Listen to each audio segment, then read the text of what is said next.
هواش یخه خیلی.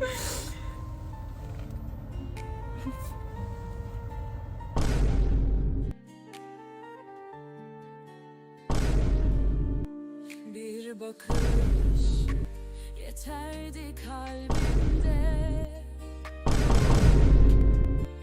adını duyup سلامتی ایملا مخلص همه سینگلا 70 یا 60 سلامتی مشیا سلامتی فیمسا عاشقتونم افتضا beni bırakma olur dertli, gönder bana sonsuz.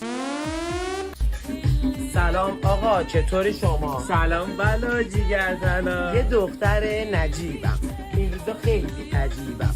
اگر برم به استخ 4 نفر رو حریبم.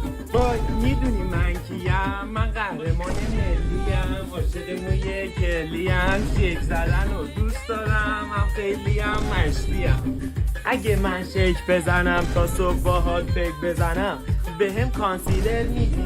کانسیلر که چیزی نیست. Bayılır ancak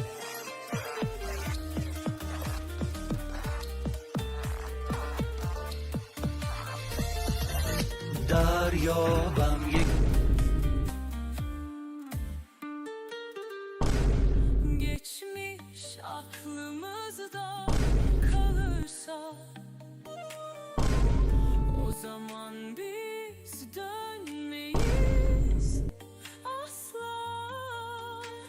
Yorulmadan ilerleriz biz, mutluluğu birlikte buluruz.